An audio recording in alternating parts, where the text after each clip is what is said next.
Masih ingat Nani Wijaya, pemeran emak-emak Bajaj Bajuri? Rike titip salam saat Mat Solar meninggal. Masih ingat Nani Wijaya? Nama Nani Wijaya belakangan melambung lantaran ikut berperan sebagai emak di sinetron Bajaj Bajuri. Namanya kembali disebut saat pemeran utama Bajaj Bajuri, Mat Solar, meninggal dunia Senin, 17 Maret 2025, kemarin. Ya, Nani Wijaya disebut oleh Rieke Diah Pitaloka, yang berperan sebagai Oneng. Kepergian Mat Solar, lawan mainnya itu mengagetkan Rieke Diah Pitaloka. Apalagi, Rieke yang kini menjadi anggota DPR RI turut vokal menyuarakan hak Mat Solar yang terkena masalah ganti rugi tanah. Sayangnya, Mat Solar lebih dulu meninggal sebelum merasakan ganti rugi tanah. Rieke lantas meminta maaf karena janjinya membantu Mat Solar sampai tuntas belum terwujud.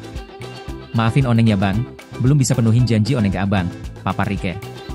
Dalam curhatnya, Rieke turut meminta maaf atas perbuatannya selama ini yang mungkin membuat Mat Solar kesal. Ia pun titip salam untuk Nani Wijaya yang telah lebih dulu berpulang. Nani diketahui berperan sebagai Ma Eti, ibunda Rieke sekaligus mertua Mat Solar di sitkom Bajaj Bajuri.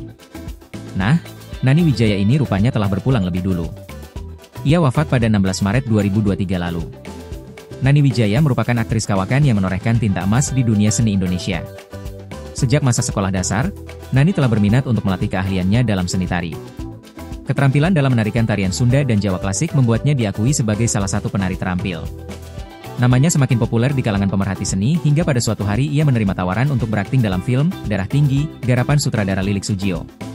Setelah mendapat restu dari ayahnya, Nani menerima tawaran tersebut dan mulai memperluas karir aktingnya. Sejak tahun 1960-an hingga selama hidupnya, Nani Wijaya telah membintangi puluhan karya di industri perfilman Indonesia.